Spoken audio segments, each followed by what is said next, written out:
ஓம் Saravanabhava channel வாயிலாக உங்களை சந்திப்பதில் பெருமகிழ்ச்சி அடைகிறேன்.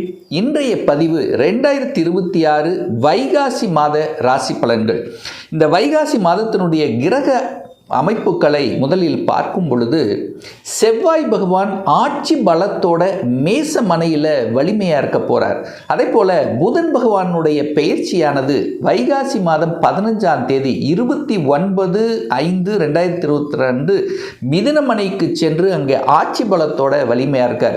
அதுவும் மிக முக்கியமாக குரு பெயர்ச்சி நடக்க இருக்கிறது. இந்த வைகாசி மாதம் எப்போ நடக்குது? வைகாசி மாதம் 19ஆம் தேதி 2/6/2026 அன்று குரு பகவான் மிதுனத்திலிருந்து கடகமனைக்கு சென்று அமர்ந்து அங்கே உச்ச பலத்தோட வலிமையாக இருக்க போகிறார். அதே போல சுக்கிர பெயர்ச்சி நடக்குது. எப்போ? வைகாசி மாதம் 25ஆம் தேதி 8/6/2026 அன்று சுக்கிர பகவான் மிதுனத்திலிருந்து கடகத்துக்கு பயிற்சியாகிறார். கேது பகவான் சிம்மமனையில் வீற்றிருக்க, ராகு பகவான் கும்பத்தில் அமர்ந்திருக்க, சனி பகவான் மீனத்தில் அமர்ந்திருக்கார். ஸோ இந்த கிரக அமைப்புகளை வைத்துக்கொண்டு இந்த வைகாசி மாதம் என்ன மாதிரியான பலன்கள், சாதகம் என்ன, பாதகம் என்ன, எதை செய்யலாம், எதை செய்யக்கூடாது, இந்த மாதம் என்ன தெய்வ வழிபாடு உகந்தது என்பதை பற்றி இந்த பதிவில் நம்ம டீட்டெயிலாக நம்ம பார்க்க போகிறோம். இந்த பதிவை முழுவதுமாக பாருங்கள், ஸ்கிப் பண்ண வேண்டாம். கண்டிப்பாக ஏதாவது ஒரு ரூபத்தில் உங்களுக்கு யூஸ்ஃபுல்லாக இருக்குங்கிறதுல எந்தவித மாற்று கருத்தும் கிடையாது. நம்ம சேனலை நீங்கள் ஃபர்ஸ்ட் டைம் பார்ப்பவர்கள் என்றால் மறக்காம சப்ஸ்கிரைப் பண்ணிக்கிங்க. துலாம் ராசி அன்பர்களே, வைகாசி மாதம் என்ன பலன், எப்படி இருக்க போகுது அப்படின்னு பார்க்கும் பொழுது, உங்கள் ராசிநாதன் என்று சொல்லக்கூடிய சுக்கிர பகவான் 9ஆம் இடம் என்று சொல்லக்கூடிய பாக்கியஸ்தானத்தில் போய் உட்கார்ந்துருக்கார். ஸோ ராசி அதிபதி, லக்ன அதிபதி பாக்கியஸ்தானத்தில் இருப்பது ஒரு நல்ல அமைப்பு. அதாவது ஒரு கோணத்தில் இருக்கிறது நல்ல நன்மையை தரக்கூடிய அமைப்பு. அது குருவோடு சேர்ந்திருக்கார். அப்போது ஒரு சுபரோடு சேர்ந்திருக்கிறதுனால, குருங்கிறது தன காரக கிரகத்தோடு சேர்ந்திருக்கிறதுனால மதிப்பு மரியாதையுடன் இருக்கக்கூடிய பெரியோர்களினுடைய தொடர்புகளை நிச்சயமாக ஏற்படுத்தும். அதாவது கடவுளினுடைய அனுகிரகத்துக்கு சொந்தக்காரர் குரு. அந்த குருவோடு சேர்ந்திருக்கிறது ஒரு நல்ல தன்மை. அதே சமயத்தில் நினைத்தது நடக்கக்கூடிய சில நல்ல விஷயங்களும் இந்த மாதம் எதிர்பார்க்கலாம். ஏன் சார் இது சொல்கிறீங்க அப்படின்னா, 2ஆம் அதிபதி செவ்வாயும் ஆட்சி பலத்தோட வலிமையாக இருக்க போகிறது. பாக்யாதிபதி என்று சொல்லக்கூடிய புதன் பகவான் இப்போ 8ல் மறைஞ்சிருக்கார். அப்போ இந்த வைகாசி மாதம் 15ஆம் தேதி, அதாவது 29/5/2026 அப்புறம் பார்த்தீங்கன்னா, பாக்யாதிபதியான புதன் பகவான் ஆட்சி பலம் ஸ்ட்ராங்காக போய் 9ல் உட்கார போகிறார். அப்போது நல்ல பாக்கியங்களை தரக்கூடிய வாய்ப்புகள், சந்தர்ப்பங்கள் உண்டு. ஏன்னா ஒரு 15ஆம் தேதி வரை கொஞ்சம் இது நடக்குதுன்னா கொஞ்சம் டிலே ஆகக்கூடிய தன்மை இருக்குது. சில குழப்பங்களும் உங்கள் மனசுக்குள்ளே வரக்கூடிய அமைப்பும் இருக்குது. ஆனால் இந்த 15ஆம் தேதிக்கு அப்புறம் தொட்டது துளக்கும், நினைத்த காரியங்கள் ஜெயமாகக்கூடிய தன்மை, ஒரு நல்ல பாக்கியம் உங்களுக்கு கிடைக்கக்கூடிய அந்த கடவுளினுடைய அனுகிரகமாக, அந்த பிரபஞ்சத்தினுடைய ஆற்றலாக, உங்களுடைய குலதெய்வத்தினுடைய அருளால் நடக்க காத்து கொண்டிருக்கு அப்படிங்கிறத ஸ்ட்ராங்காக நம்ம சொல்லலாம். பொருளாதாரம் எப்படி சார் இருக்க போகுது இந்த வைகாசி மாதம்? 2ஆம் அதிபதி செவ்வாய் ஆட்சி பலம் ஸ்ட்ராங்காக இருக்க போகிறார். 2ஆம் அதிபதி வலிமையாக உட்கார்ந்துருக்கு. அப்போ பொருளாதாரம் நல்லா இருக்குது. இன்னும் முக்கியமான ஒரு காரணம் என்னென்னா, குரு பகவான் தன காரக கிரகம் பார்த்திங்கன்னா, அந்த குரு பெயர்ச்சியும் இந்த வைகாசி மாதம் நடக்கிருக்கு. அப்போ அதன்படி பார்க்கும் பொழுது பாக்யஸ்தானத்தில் இருக்கக்கூடிய குரு பகவான் இந்த வைகாசி மாதம் 19ஆம் தேதி, அதாவது 2/6/2026 அன்று 10ஆம் இடம் என்று சொல்லக்கூடிய தொழில் ஸ்தானத்தில் போய் அமர்ந்து தொழிலில் சில மாற்றங்களை கொடுத்து, அந்த 10ஆம் இடத்தில் இருக்கக்கூடிய குரு பகவான் தனது 5ஆம் பார்வையாக உங்கள் தனஸ்தானத்தையும் குடும்பஸ்தானத்தையும் வாக்குஸ்தானத்தையும் பார்வையிடுகிறார். அப்போ உச்சமாக இருக்கக்கூடிய குரு பகவான், தன காரக கிரகமான குரு பகவான் தனஸ்தானத்தை பார்க்கக்கூடிய அமைப்பு இந்த மாதம் இருக்குது.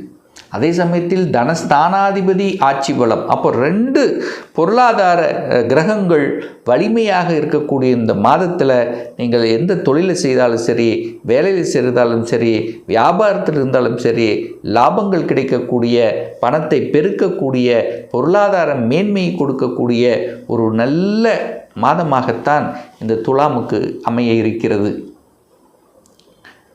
அடுத்து மிக முக்கியமாக குடும்பம் சார்ந்த விஷயம். ஏன்னா குடும்பத்தை பார்க்குறாருல குரு, எங்கே பார்க்கிறாரோ அந்த இடத்தில் சில நன்மைகளை செய்வார். ஸோ அந்த அமைப்புக்கு ஏற்ப, அது உச்ச குரு, குரு பார்த்தால் கோடி நன்மை. அப்போ குடும்பம் சார்ந்த விஷயத்திலிருந்து வந்த பிரச்சனைகளை களைய போகுதுன்னு அர்த்தம். சில ஈகோ பிரச்சனை இருந்திருக்கலாம், அல்லது கணவன் மனைவிக்குள்ள சில கருத்து வேறுபாடுகள் இருந்திருக்கலாம். அதெல்லாமே தீர்வதற்கும் அல்லது ஒரு சுமூகமான உறவு ஏற்படுத்துவதற்கும் இது ஒரு 3ஆம், அதாவது ஏதோ ஒரு வகையில் உங்களுக்குள்ள ஒரு இணக்கத்தை கொடுக்கக்கூடிய அமைப்பு இந்த வைகாசி மாதம் இருக்குது. அதாவது புரிந்து கொள்ளக்கூடிய அல்லது ஏதோ ஒரு வகையில் நினைத்து பார்க்கக்கூடிய, பல விஷயங்கள் எல்லாம் நினைச்சு பார்க்கக்கூடிய அமைப்புங்கிறது கண்டிப்பாக இந்த மாதம் உண்டு. 3ஆம் அதிபதி, முயற்சி ஸ்தானத்தின் அதிபதி தான் குரு பகவான் உச்சமாக போகிறார். அப்போது தன்னம்பிக்கை கிடைக்கும், தைரிய வீரியம் கிடைக்கும், எதையும் சாதிக்கலாம் என்கின்ற உத்வேகம், மனப்பாங்கு உங்கள் மனசில் தோன்றும். பிரயாணங்கள் மூலமாக அனுகூலம், ஆதாயம் உண்டு. ஒரு வியாபாரம் நுணுக்கங்கள் கற்றறியக்கூடிய தன்மைங்கிறது இருக்கும். இதுவரைக்கும் எப்படி இருந்தீங்களோ இல்லையோ, எது செய்தால் நல்லது, எது செய்தால் தீமை என்று பகுத்து ஆராயக்கூடிய அந்த அறிவார்ந்த நுட்பமான செயல்பாடுகள் இந்த மாதம் அதிகமாகவே இருக்கும் துலாம் ராசி என்பவர்களுக்கு. ஏன்னா புதனும் ஆட்சி, 3ஆம் அதிபதி உச்சம். அப்போ என்ன ஆகுது? டிராவல் மூலமாக அனுகூலங்களை தரும். சேஞ்சஸ் உண்டு. தொழிலில், வேலையில், வியாபாரத்தில் சில மாற்றங்கள் உண்டு. எந்த மாற்றங்கள் வந்தாலும் அதை ஏற்றுக்கொள்வது புத்திசாலித்தனம். அப்போ இதுவரைக்கும் மாற்றம் இல்லை என்று இருக்கக்கூடிய துலாமுக்கு ஒரு நல்ல மாற்றம் வர காத்து கொண்டிருக்கிறது. சார், வீடு, வண்டி, வாகனம் எல்லாம் வாங்கலாமா இந்த காலகட்டம்? என் 4ஆம் அதிபதி 6ல் போய் உட்கார்ந்துருக்கார். நல்லது தான். 4க்குரியவன் தனக்கு 3ல் இருக்கார். அப்போ இடம் வாங்கலாம்னு நினச்சவங்க கூட இப்போ விவசாய நிலம் வாங்கலாமா? சின்னதாக ஒரு இடம் வாங்கி போடலான்னா சரி, ஏன் பெருசாக விவசாய நிலம் வாங்கலாம்? ஸோ இந்த மாதிரி என்ன உணர்வுகளை உங்களுக்கு அதிகப்படுத்தும்? கடன் வாங்க வைக்கும், அவ்வளோதான். கடன் மூலமாக அனுகூலம், ஆதாயத்தை அடையக்கூடிய ஒரு காலகட்டமாக இந்த வைகாசி மாதம் இருக்கிறது. நிறைய பேர் உங்கள் மனசில் தோணும், கடனை வாங்கி எதையாவது ஒன்று பண்ணிடலாமே, ஒரு வீடு வாங்கிடலாமே, அட்லீஸ்ட் ஒரு இடத்தையாவது வாங்கி போட்டுடலாமே. இந்த கடன் வாங்கக்கூடிய எண்ணங்கள் உங்கள் ஆழ்மனதில் அதிகமாகும். எப்போ சார் இது அதிகமாகும்? குரு பயிற்சிக்கு அப்புறம், வைகாசி மாதம் 19ஆம் தேதிக்கு அப்புறம் ஸ்ட்ராங்காக உங்கள் மனதில் ஆழமாக பதிய வைக்கும். கடனை வாங்கி ஒன்று படிப்பு செலவுக்காக கடன் வாங்குவீங்க, ஒரு சுப விஷயங்கள், பையனுடைய, பிள்ளையுடைய, உங்களுடைய ஏதாவது ஒரு கடனை, படிப்புக்காக கடன், அல்லது திருமண பந்தத்துக்காக கடனை வாங்கக்கூடிய அமைப்பு, அல்லது உங்களுடைய சுகத்தை பெருக்கிக் கொள்ளக்கூடிய அமைப்பில் ஒரு வீடு கட்டுறது அல்லது வீட்டை வாங்குறது. ஸோ இந்த மாதிரியான அமைப்பு, அல்லது வீடை கட்டி விட்டு வாடகை வருமானம், நிலையான வருமானம் பெருக்கணும் அப்படிங்கிற எண்ண உணர்வுகள், அல்லது ஒரு விவசாயத்தின் மேலே ஒரு ஈடுபாடு வந்து அந்த விவசாய இடங்கள் வாங்கி போடணும், அது நம்ம ஃப்யூச்சரில் பின்னாடி நம்ம போய் அங்கே ஏதாவது ஒன்று பண்ணலாம். ஸோ இந்த மாதிரி கடனை வாங்கி ஒரு ப்ராப்பர்ட்டி வாங்கக்கூடிய யோகம் என்பது இந்த காலகட்டம் சிறப்பு பெறுகிறது இந்த துலாம் ராசி அன்பர்களுக்கு. சார், திருமணம் சார்ந்த சுப விஷயங்கள் எப்படி சார் நடக்குமா? செவ்வாய் ஆட்சி பலம், 7ஆம் அதிபதி வலிமையாக இருக்கார். அப்போ திருமணத்தை நடத்தி கொடுக்கக்கூடியவன் துலாம் ராசி என்பவர்களுக்கெல்லாம் யாருன்னா செவ்வாய் தான். செவ்வாய் 7ஆம் இடத்திலேயே ஆட்சி பலம் ஸ்ட்ராங்காக இருக்கார். சார், குரு 10ல் இருக்கார், 2ஆம் இடத்தை பார்த்துறார், குடும்பத்தை பார்த்துறார். அப்போ குடும்ப உறவுகளை இணைக்கக்கூடிய விதத்தில் குரு பகவான் இருக்கார். அப்போ குடும்பத்தில் ஒரு உறுப்பினர், உங்கள் குடும்பத்தில் ஒருத்தர் சேர போகிறார். ஒன்று திருமணமாகி வரன் மூலமாக ஒரு என்ட்ரி வரப்போகுது, இல்லைன்னா குழந்தை பாக்கியம் இல்லாதவர்களுக்கு குழந்தை பாக்கியம் கிடைக்கக்கூடிய அமைப்புகள். அப்போ எப்படியோ ஒரு உறவு அப்படிங்கிறது உங்கள் குடும்பத்தில் வர காத்து கொண்டிருக்கிறது இந்த துலாம் ராசி அன்பர்களுக்கு. சூரியன் 11க்குரியவன், லாபத்தை கொடுக்கக்கூடிய அந்த சூரியன் 8ல் போய் மறைஞ்சிருக்காரே, இதனால் ஏதாவது 8ங்கிறது வழிதான். அப்போது 8-11 கனெக்ட் ஆகுது.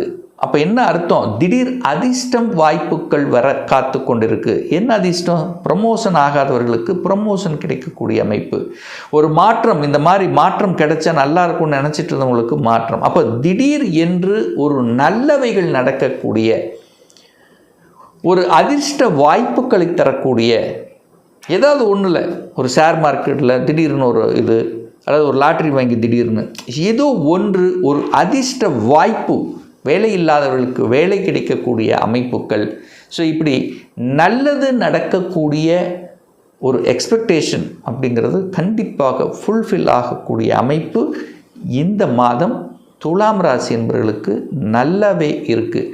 ஸோ ஆக மொத்தம் இந்த வைகாசி மாதம் ஏற்றத்தை கொடுக்கக்கூடிய 7ஆம் அதிபதியான செவ்வாய் வலிமையாகவும், 9ஆம் அதிபதியான பாக்யாதிபதி வலிமையாகவும், முயற்சி ஸ்தானத்தின் அதிபதியான குரு உச்சமாக இருப்பதும் ஒரு நல்ல ஒரு தன்மையை, ஒரு உயர்வை காமிக்கக்கூடிய, பொருளாதார மேன்மையை தரக்கூடிய அமைப்பில் இந்த மாதம் அமையப்பெறுகிறது இந்த துலாம் ராசி அன்பர்களுக்கு.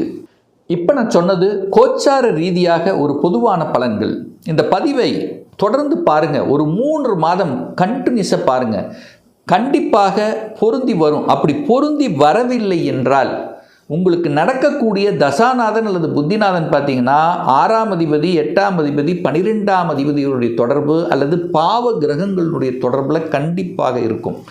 ஒரு துல்லிய பலன் வேண்டும். இப்போ என்ன நடக்குது, 2026 என்ன நடக்க போகுது, வேலையா தொழிலா, என்ன கொடுப்பினை உங்களுக்கு இருக்குது, அப்படி சொந்த தொழில் செய்யணுன்னா எப்போ நம்ம ஆரம்பிக்கலாம், இல்லை வேலையில் எப்போ ப்ரமோஷன் கிடைக்கும். இப்போ நான் +2 முடிச்சிட்டேன், எந்த கோர்ஸ் எடுத்து படித்தா நம்முடைய ஃப்யூச்சர் நன்றாக இருக்கும், 2026 எப்போ நமக்கு திருமணம் கிடைக்கும், எப்போ நமக்கு குழந்தை பாக்கியம் கிடைக்கும், எப்போ நான் வீடு கட்டுவேன், இது போன்ற கேள்விகளுக்கு துல்லியமான பதிலை நம்மால் கூற முடியும். ஒரு பர்சனல் கன்சல்டேஷன் எடுத்துக்கணும், ஒரு சுய ஜாதகம் பார்க்கணும் என்று விருப்பப்படக்கூடிய அன்பர்கள் டிஸ்பிளே தெரியக்கூடிய நம்பருக்கு வாட்ஸ்அப் மூலியமாகவோ ஃபோன் கால் மூலியமாகவோ தொடர்பு கொண்டு அப்பாயின்மெண்ட் பெற்றுக்கொண்டு நேரடியாகவோ அல்லது ஆன்லைன் மூலமாகவோ கன்சல்டேஷன் எடுத்துக்கலாம். நம்முடைய அலுவலகம் கோயம்புத்தூரில் அமைந்துள்ளது. அதாவது கோயம்புத்தூரிலிருந்து மேட்டுப்பாளையம் செல்லும் வழியில் வெள்ளக்கிணர் பிரிவு அன்னபூர்ணா ஹோட்டலுக்கு பக்கத்தில் அமைந்துள்ளது. பிரியர் அப்பாயின்மெண்ட் வாங்கிட்டு நேரடியாக கன்சல்டேஷன் எடுத்துக்கலாம். மீண்டும் ஒரு நல்ல பதிவில் உங்களை சந்திக்கும் வரை உங்களிடமிருந்து விடைபெறுவது உங்கள் அஸ்ட்ராலஜர் டாக்டர் சதீஷ்.